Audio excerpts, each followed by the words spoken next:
أعوذ بالله من الشيطان الرجيم بسم الله الرحمن الرحيم نحمده ونصلي على رسوله الكريم. All my karam, sisters and brothers from all over the world, Assalamu alaikum wa rahmatullahi wa barakatuh. This is a historic occasion. As far as I know, this is the first time that a world seminar has come together to consider the future of the Haramain in Mecca and Medina.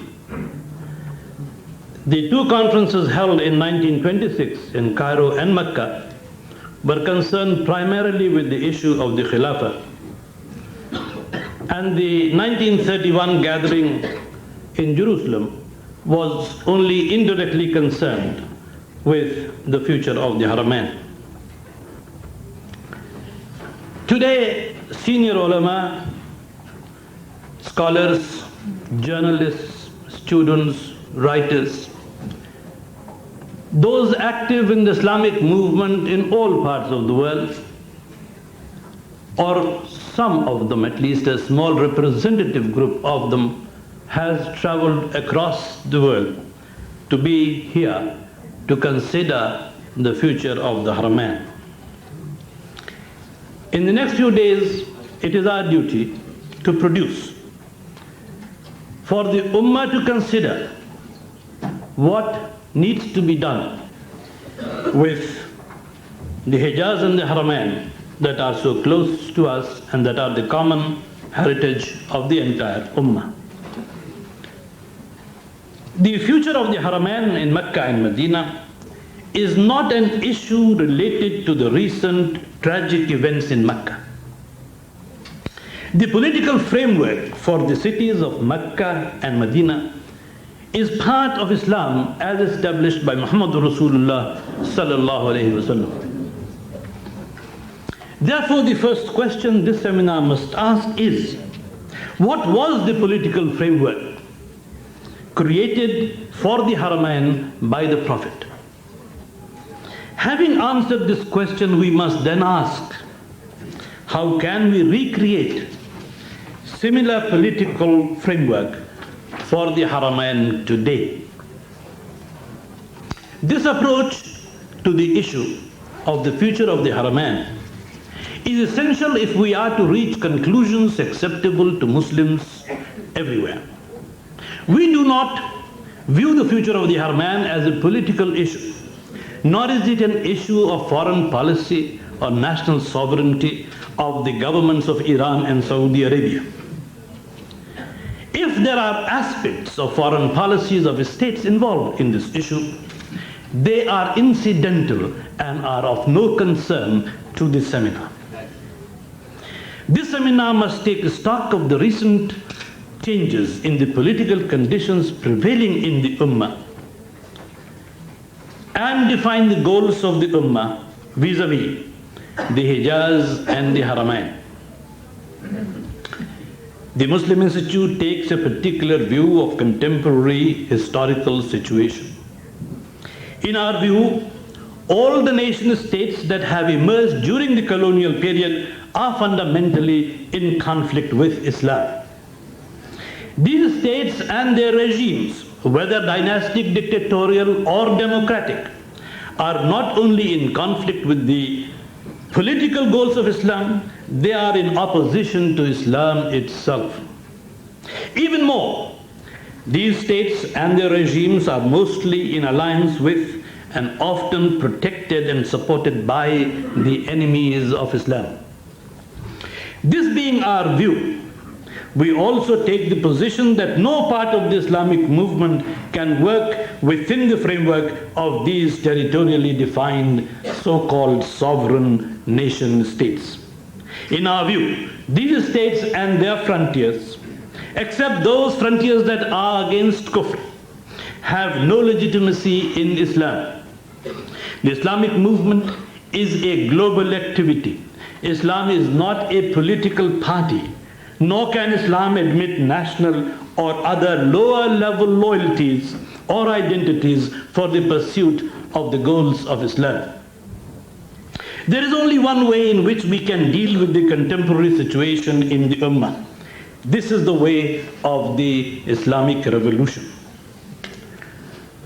What we need now is a program of Islamic revolutions, one after another, in all parts of the world. It is true, of course, that the Islamic revolution cannot be instant or global instantly. Some parts of the Ummah will reach the stage of the Islamic revolution before other parts. It may be desirable for the Islamic movement to develop an order of priority for certain geographical areas of the Ummah where effort and resources may be concentrated. It is also desirable for us to outline the stages of growth of the Islamic movement towards the Islamic revolution. It is in this context that we have to view the future of the Haramain.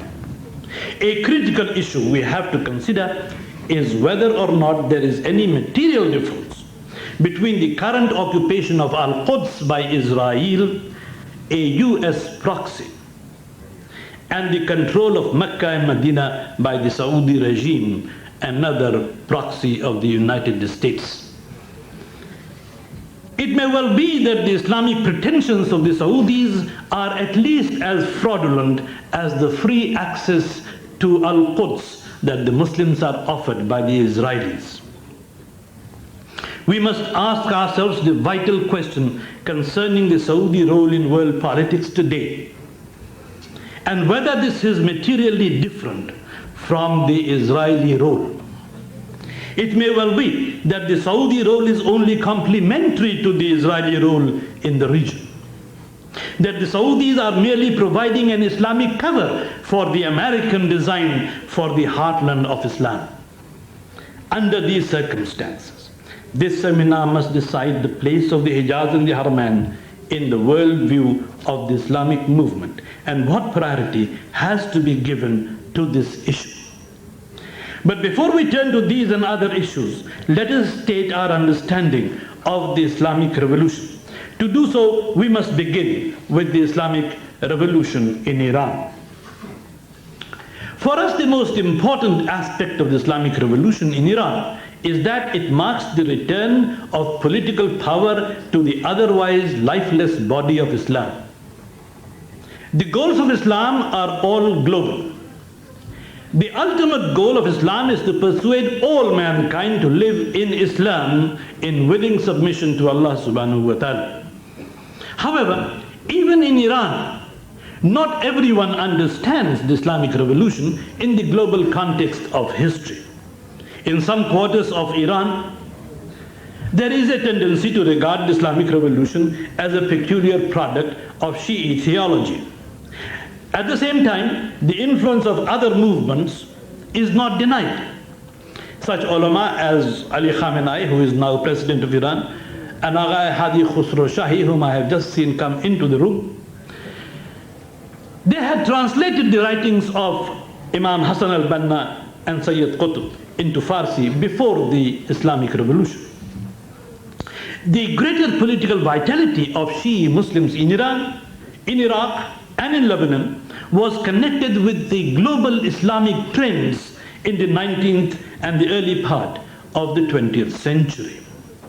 Inevitably, this also involved rethinking such issues as Shi'i attitudes towards Sunni Muslims. The concept of Wilayat Faqih, which is the crux of the political ijtihad of Imam Khomeini, has removed the central politico-theological difference between the two major schools of thought in Islam over the question of leadership. Semantics apart, there could hardly be a greater convergence of ideas on this issue within Islam. Even within Shi'i tradition, the use of the term Imam for Ayatollah Khomeini shows how far the Islamic revolution has overcome some of these inhibitions in classical Shi'i theology. The qualifications of the leader and the constitutional arrangements made for the selection of the leader in Iran are now identical with the Sunni position on these issues. Such a convergence of ideas within Islam was necessary, indeed essential, if the process of regeneration of political power within the Islamic civilization was to begin. This must be so in all issues on which Muslims differ, but this must be especially so on the key political concept of leadership, rulership, and obedience. In Iran, the real revolution is the ijtihad in Shi'i theology that has brought a Shi'i faqih al-marja to office as the imam or head of the Islamic State during the ghaiba of the imam. This convergence has been achieved despite the fact that the Sunni position on these issues has remained frozen for some considerable time.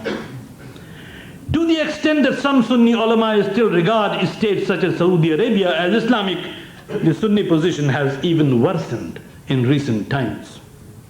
But equally, there are now large numbers of Sunni ulama, and many of them are present here today, who regard Imam Khomeini as the leader of the Ummah today.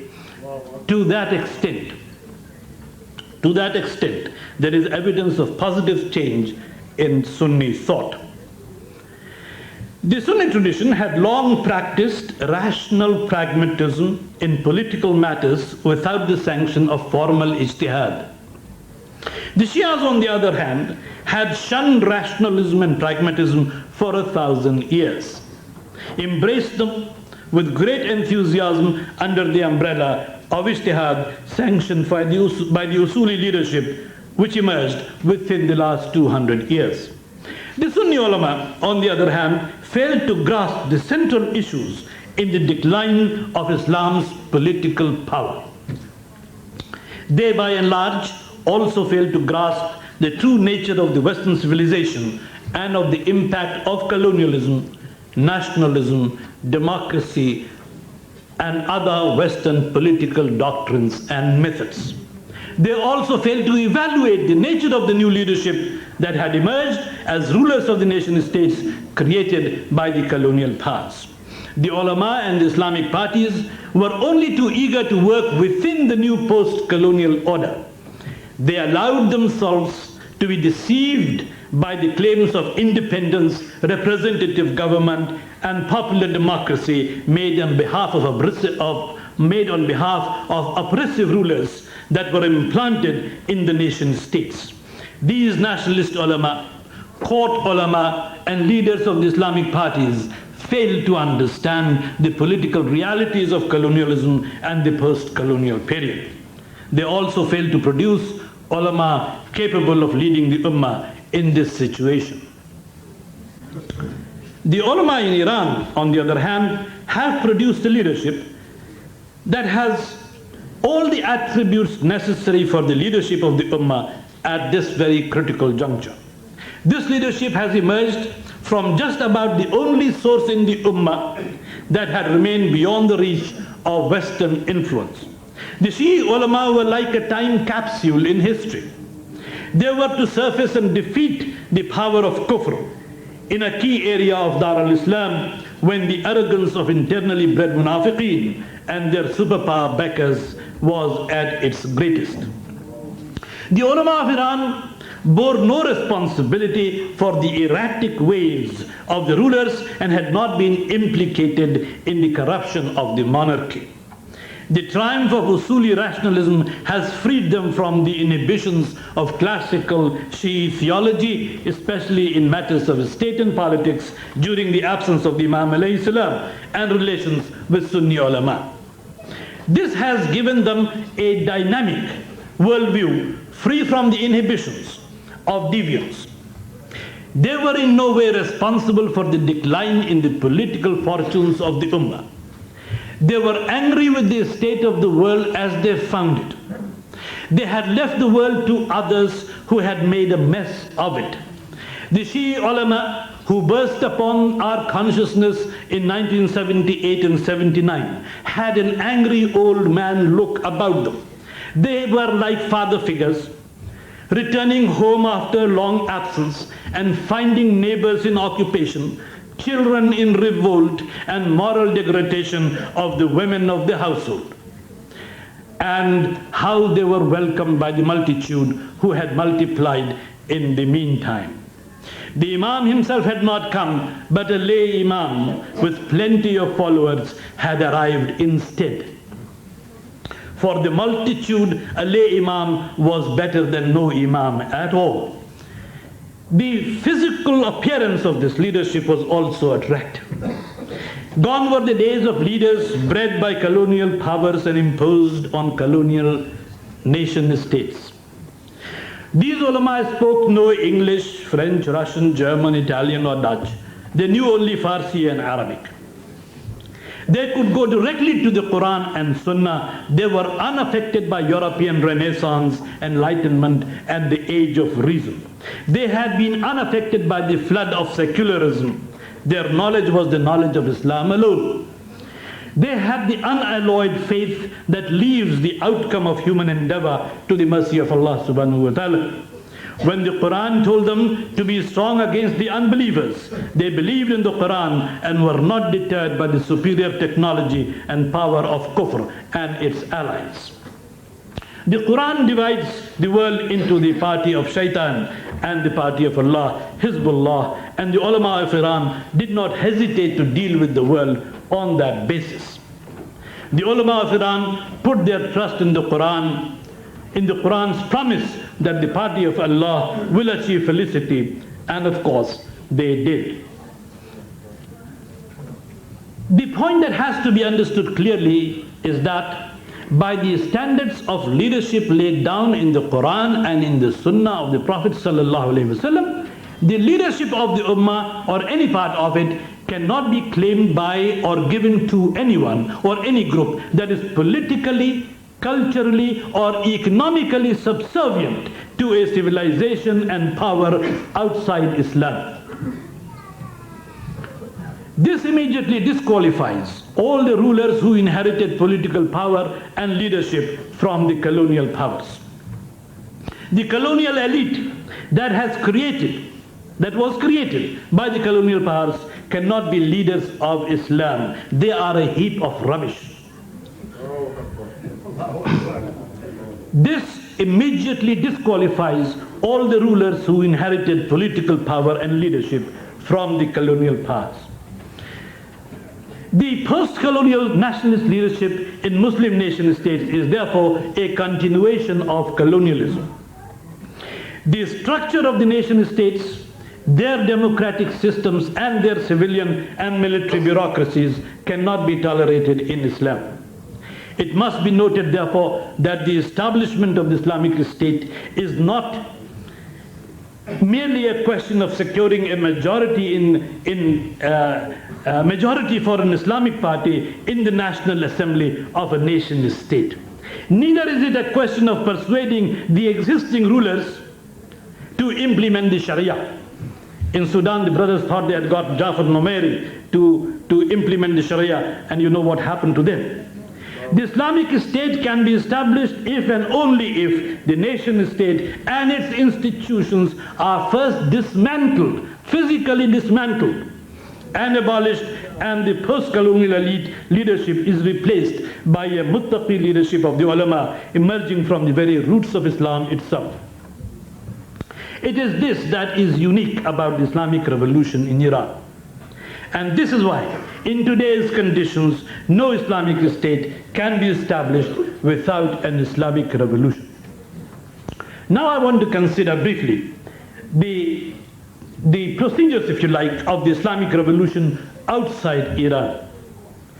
In one sense, the Islamic revolution in Iran will remain incomplete until such time that it can demonstrate its relevance and repeatability in other parts of the Ummah. What this means is that the Islamic part of the revolution is separate from its Irani part, and that the Islamic part of the revolution is repeatable in non-Irani situations. Those of us who believe in the Islamic revolution should be able to demonstrate that the primary roots of the Islamic revolution in Iran are Islamic, and that only the secondary supporting roots are Irani. This is precisely the approach that the Muslim Institute has developed towards the Islamic revolution in Iran and towards repeating the Islamic revolution outside Iran. We have tried to develop a framework within which the non-Irani Ummah can understand the Islamic revolution. This is essential if the Ummah outside Iran is to accept that the Islamic revolution is an attainable goal for all parts of the Ummah. This delinking of Irani and Shi'i roots of the revolution from its Islamic roots is important for the Ummah in Iran as well. This is because the Islamic state that has emerged from the Islamic revolution cannot be Islamic unless it is also acceptable as Islamic to all schools of thought in Islam. Also, Islam being a global message, a territorial state in one part of the Ummah can only be a first step. Islam in one country makes no sense. The Islamic state must either become global or face containment and ultimately eventual destruction. But the Islamic state cannot become territorially global in the immediate future. However, the Islamic state can become global if beyond its frontiers it operates as part of the Islamic movement. There already exists a global unity in Islam. In the continuum of history, this unity can be expressed in a diagram that I have drawn here, which you will see when you get the printed copy of this paper. The accumulated assets of Islam are represented by the Quran, Hadith, Seerah, Sunnah, the various schools of thought in Islam, civilization, history, culture, and the geographic and demographic extent of the Ummah. From this vast reservoir emerges the Islamic movement. The Islamic movement is that part of the Ummah that mobilizes its spiritual, intellectual, material and human resources for the establishment of the Islamic state. The Islamic movement in Iran has shown that in the political conditions prevailing in the world today, an Islamic revolution is the only means of overcoming the obstacles in the path of establishing the Islamic state in any part of the world. The road to the Islamic revolution may be divided into 4 stages. Number 1, the emergence of a muttaqi leadership that rejects muttaqi ulama leadership of the muttaqi ulama, that rejects the established order and calls the Muslim masses to jihad. Secondly, the mobilization of the Muslim masses as Hizbullah under a muttaqi leadership and their jihad against the colonial and post-colonial systems. Thirdly, victory over the internal and external enemies of Islam, the mobilization of the nation, the abolition of the nation state and the establishment of the Islamic state, and lastly, the conduct of wars imposed by the external enemies of Islam. A sure sign of the establishment of an Islamic state is the invasion of the new state by the enemies of Islam. Otherwise you receive American aid. In the 9 years since the victory of the Islamic revolution in Iran, the Muslim Institute has carried out extensive consultations in all parts of the world. We are convinced that the Islamic revolution has become the goal of very large numbers of the ulama and other Muslims of all backgrounds. What it amounts to is that a new Islamic movement, a global Hizbullah, now exists. This Hizbullah has no party structure. In the language of the Quran, every Muslim is part of the Hizbullah. This global Hizbullah recognizes Iran as the only Islamic state and as such regards Imam Khomeini as the undisputed leader of the Ummah. This being the case, it is clear that the 4 stages of the Islamic revolution are repeatable in all parts of the Ummah. Takbir! Allahu Akbar! Allahu Akbar! Allahu Akbar! However, conditions vary greatly in different parts of the Ummah. The campaign for a program of successive Islamic revolutions in strategic areas of the Ummah has to be clearly prepared. It is for the ulama in these areas to work out their own strategies. It is for the Hizbullah everywhere to establish contact and develop consultative arrangements with the Hizbullah in all parts of the world. It is possible and desirable that some types of resources are mobilized in some parts of the world and utilized in other parts of the world. Iran is the one area where the Hizbullah has transformed itself into an Islamic state. Iran is therefore a Hizbullahi state. As such, the Hizbullahi Islamic movement everywhere is an extension of the Hizbullahi Islamic state. This is the central reality that makes Iran into a global reality and world power even today. As a territorial state, Iran is defined by physical boundaries. As a Hizbullahi state, Iran has no frontiers.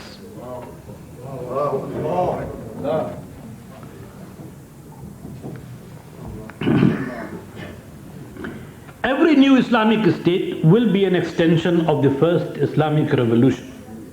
Every part of the Hizbullahi movement will have its own leadership.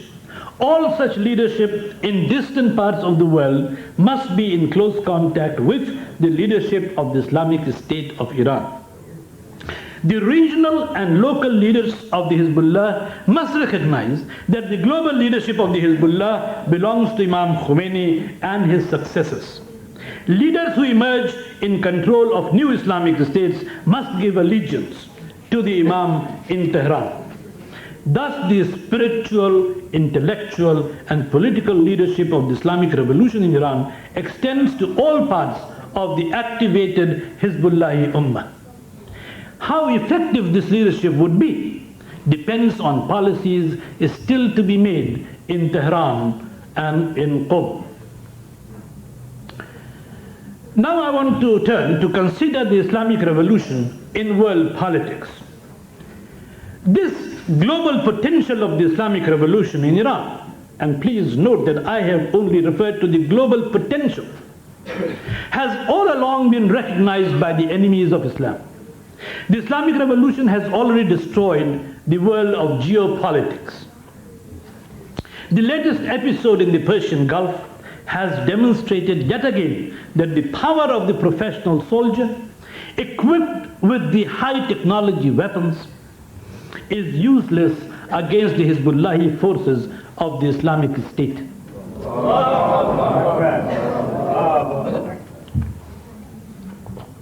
The Iran Gate episode demonstrated the greater skill in political decision making of the Hizbullahi state compared with that of the arrogant United States.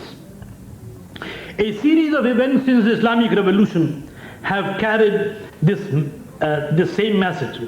These events were the capture of the UN den of spies, otherwise known as the embassy, in Tehran in 1979. The collision of the American military helicopters on the ground at Tabas, and all the other covert and overt attempts at subversion and assassination mounted by the CIA and the KGB in Iran and against the supporters of the Islamic Revolution all over the world. Above all, the Western powers, including the Soviet Union and their Arab clients, put Saddam Hussein up to invade the Islamic State. Iran's conduct of this war has shown that Islamic Iran has the spiritual, moral and physical strength in depth to meet the challenges of the new global role in world politics. Outside Iran are Hizbullahi brothers in Lebanon. Some of their leaders and some of the brothers are here with us today, have inflicted a military defeat on Israel and the Afghan Mujahideen have forced the mighty Soviet Union to look for a way out of their involvement in Afghanistan. They are seeking, the Soviet Union is seeking peace. Have you ever heard of a winning side wanting a ceasefire and wanting to pull out its forces? In fact, the spiritual and moral frontiers of Islamic Iran already extend deep into the Soviet Union itself. We will no longer be satisfied with the withdrawal of the Soviet Union from Afghanistan. We now want Russian imperialism out of Azerbaijan, Kazakhstan, Kyrgyzstan, Tajikistan, Turkmenia and Uzbekistan as well.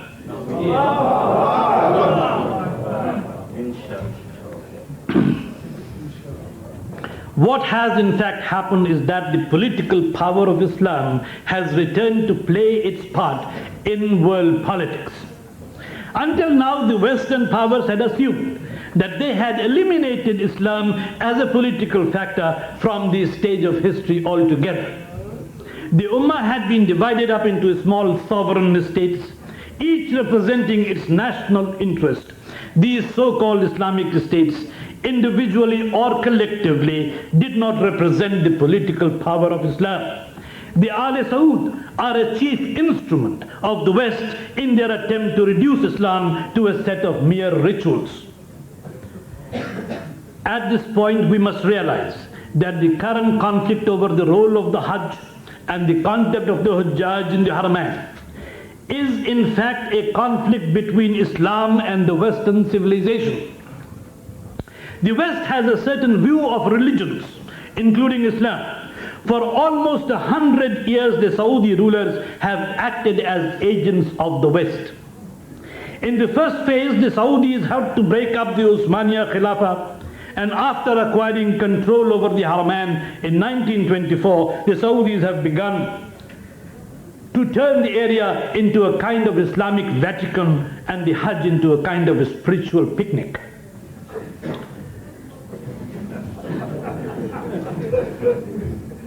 In the conflict over the future of the Haramain, we are in fact engaged in a conflict with the Western civilization as a whole. The Saudis and all the Muslim regimes that support the Saudi view are agents of the West. I would go so far as to assert that this conflict over Mecca is the epicenter of a gathering storm of a global confrontation between Islam and the Western civilization. Let us welcome this development, because Mecca is not in Iran and the future of the Haramain cannot be labeled an Irani cause. The future of the Haramain is an issue that concerns all Muslims everywhere equally. It is an issue for the global Islamic movement itself. It is truly a global issue for the entire Ummah. It is an issue that should also help Iran to actualize its own global role and potential. It is an issue on which Iran needs a working relationship with the global Hezbollah movement. It is also an issue that will help the Hezbollah everywhere to emerge as a major force in all parts of the world. The Saudis and their American advisors have, by shooting at the Hujjaj in Mecca, given us a cause at the very heart and the root of Islam. On this issue, we must confront the Saudis and their agents and support with all our might and resources. The point that has to be understood clearly is that the solution to all our problems lies in the exercise of the political power of Islam. The place of political power is central and unquestionable. The Islamic State is an integral part of Islam. Islam indeed is incomplete without the Islamic State. Political power is as important to the culture and civilization of Islam as blood circulation is to a biological system. Without political power, the body of Islam is dead. None of the goals of Islam can be achieved without political power. This is what distinguishes Islam from other religions. Other religions can survive as subsystems of kufr. Islam cannot. In the Western view of man, man is little more than an animal, an accident of evolution. This view claims the West represents the scientific, primordial nature of man. Islam is equally emphatic on this point. For us, Islam alone represents the primordial nature of man. To the West, Islam's claim is unscientific, religious dogma and superstition. For us in Islam, the world and the universe and everything therein are a deliberately created integral system. To the West, there is no source of moral values beyond man's own rationality. Islam asserts that Allah subhanahu wa ta'ala is the sole source of moral values of good and evil. To the West, good and evil are relative terms forever changing according to the moods, fancies and requirements of man as determined by scientific inquiry, reason and self-interest. In short, the West believes in the law of the jungle. Little wonder then that the Saudis behave like beasts of the Arabian desert. Saudi morality is regularly on public view in the casinos and brothels of Europe and America. It is thus that the cities of Mecca and Medina today have acquired the appearance of Houston and Dallas. The new concrete jungle that has emerged in the Hijaz is a place for crying, brother, not laughing. The new concrete jungle that has emerged in the Hijaz is designed to drown and eventually obliterate the Islamic character of the holy cities. What the Saudis are doing in Mecca and Medina today is essentially no different from what the Israelis are doing in Jerusalem.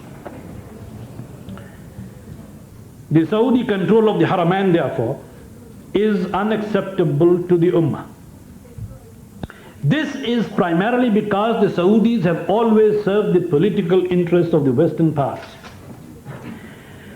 The origin of the Saudi regime lies in subservience to kufr. Today the Saudis are engaged in a worldwide campaign to reduce Islam into a religion of ritual devoid of its political role. With the massacre of the Hujjaj in Mecca last year, the Saudis have taken a dangerous step towards making the Haramain, the heart of the Ummah, subservient to the whims and fancies of global kufr, especially the United States of America. It is not an accident that the massacre of the Hujjaj took place at a time when the US was busy assembling a naval armada in the Persian Gulf with a view to launching an attack on the Islamic Republic of Iran. They wanted to divert the attention of the Ummah away from the Persian Gulf and to brand Iran as an aggressor in Mecca, in preparation for their own aggression against Iran. The Saudis obliged them by shooting at the Hujjaj, and then they started a worldwide propaganda campaign against the leadership of the Islamic Revolution and of the Islamic State. Above all, the Saudi campaign is designed to divide the Ummah and to fan the flames of sectarianism. They want to prove it to the Ummah that Islam is a divisive force, that unity based on Islam is a mirage, that the present order of nation-states is the best that can be achieved, and that Islam must find its place within the secular national political system, that there is no conflict between Islam and the Western civilization, that progress is only possible in the imitation of the West. In short, the Saudis are telling us to accept the Western view of man and to accept that the West scientific rational approach is superior to that of the Quran and the Sunnah of Muhammad Rasulullah sallallahu alayhi wasallam.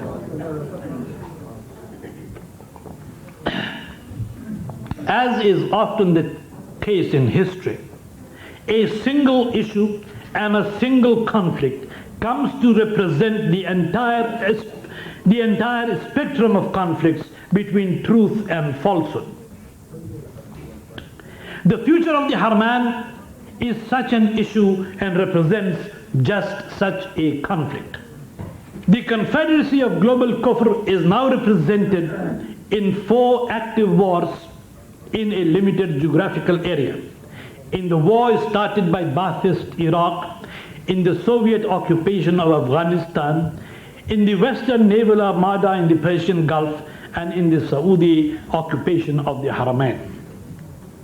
The other arena of this self-same conflict is the Zionist occupation of Palestine and Al-Quds. The 2 global civilizations of Islam and Kufr are now engaged in a titanic struggle. The Western civilization represents the global power of Kufr. All the nation states in the world of Islam, most of all the kingdom of Saudi Arabia, are now integral parts of the Western civilization. The Hezbollah movement will have to mobilize the power of Islam on a global scale if we are to win this decisive battle of history. Briefly, I want to consider what has to be done. At this seminar, we must of course declare our position openly and without ambiguity on the crucial issue of the future of the Haramain. We must, however, do more than that. To be precise, I am asking you to endorse the position that the Muslim Institute has taken on all the major issues facing the Ummah today.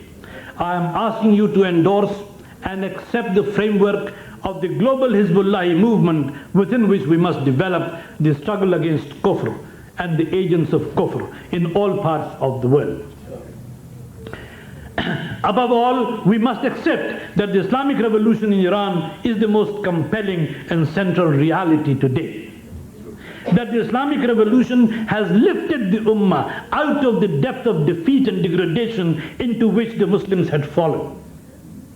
And that the political ijtihad of Imam Khomeini has closed the centuries-old cleavage in Islamic thought on the central issue of leadership. That the Islamic Republic of Iran now has the undisputed right and duty of the leadership of the Ummah.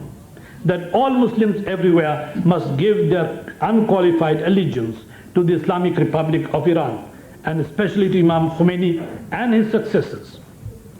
That all of us, individually and collectively, are extensions of the Islamic Republic of Iran. That Islam has no geographical frontiers, and as such the spiritual and ideological frontiers of the Islamic revolution extend to all parts of the Ummah. That we shall further develop Hezbollahi Islamic movements in all parts of the world. That we shall pool our spiritual, material and human resources to support the struggle of the oppressed Muslims everywhere towards attaining the goal of the Islamic revolution and the Islamic state in all parts of the Ummah, inshallah. This seminar is eminently suited to deal with this issue. This is because when, early in October last year, that is 1987, we decided to hold this seminar, we realized that this was going to be an occasion for the activist rather than the academic. The time was too short for academic papers to be prepared, though some of you have made brave efforts. We decided instead to make this seminar effectively a world assembly of the growing Hezbollahi movement worldwide. This is precisely what this seminar is. Those present here today are nearly all active in the Islamic movement in distant parts of the world. This is not to say that all those active in the Islamic movement are present here. Their numbers is too large to accommodate in any one seminar. To reach all of them, we should undertake a worldwide program of seminars in all parts of the world. Some of the most active brothers could not come simply because they had other engagements or could not be reached in time. Some brothers, mostly from Arab countries, could not come because of the nature of the seminar and the oppression of their regimes. In recent months, many brothers and sisters in many countries have been arrested, detained, questioned and even jailed simply because they were known to be in touch with the Muslim Institute. We send our greetings to them and we pray that their sacrifices are accepted and rewarded by Allah subhanahu wa ta'ala. Most brothers and sisters are here as individuals, but there are among us some groups whose work is fairly advanced. With many of you, we have been in close contact and consultation over many years. This process will be greatly extended during your stay in London. We have a long way to go before new Islamic revolutions establish new Islamic states in all parts of the world. But let us make sure that we know where we are going and how we propose to get there. The highways of history that had become cluttered with the wrecks of our past have been opened by the Islamic revolution in Iran. It is for us to resume our place as the chief architects of history. It is for us to save mankind from the evil and destructive power of kufr that is represented by the Western civilization. In the first phase of the future that lies ahead, especially in the context of the future of the Haramain, we have to develop an understanding of the immediate past and the Saudi role in it. In a separate background paper written for this seminar, Imran Hussain points out that it was British policy to deprive the Khalifa in Istanbul of his rule over the Haramain. This was achieved by the British in two phases. In the first phase, the British promised to make Sharif Hussain of Mecca king of all Arabs in return for his rebellion against the Khalifa. And in the second phase, the British got Ibn Saud to invade and occupy Hijaz and to dislodge Sharif Hussain. The British then offered Sharif Hussain a comfortable living in exile in Malta, which he accepted. And his sons were given kingdoms in other parts of the Middle East, the Sykes-Picot Agreement, of which you are no doubt aware. The British and the French changed the whole map of the Middle East and created their client states all around Palestine before embarking on their scheme to hand over Palestine to the Zionists. What we have to realize here and now is that the capture of Jerusalem by Israel in 1967 was the culmination of a carefully laid plan and its execution over the best part of 100 years. The Saudi rule over the Hijaz and the Haramain was part of the British scheme for the control of the whole area. The continued control of the Haramain and the Hijaz, indeed the whole of the Arabian Peninsula, by the Al Saud is still the linchpin of Western policy. If we are going to liberate Al-Quds, we are going to have to liberate the Hijaz and the Haramain from Saudi and American control. We have to reintegrate this whole area into a single Islamic state before moving on to liberate Al-Quds and Palestine. It was in this order that Israel was created, you will remember. In short, we have to undo the outcome of the First World War and the havoc wrought by Arab nationalism. Much will depend on the understanding of these issues in Iran and whether or not a partnership develops between the Hizbullahi Islamic movement in this area and the Islamic State of Iran. Surely, if the British, working through hired agents, could disintegrate this area, the Islamic State of Iran, working through the Hizbullahi movement, can also reintegrate the heartland of Islam into a single Islamic state. Finally, let me state categorically that this seminar is not concerned with whether or not the Irani Hujjaj are allowed to take out unity marches in Mecca and Medina. Even if the Saudis were to offer full facilities for unity marches in future years, our position on the future of the Haramain would remain the same. The Haramain and the Hijaz are the common heritage of the Ummah. They cannot be left under Saudi control. Assalamu alaikum wa rahmatullahi wa barakatuh. Allahu Akbar. Allahu Akbar. Allahu Akbar.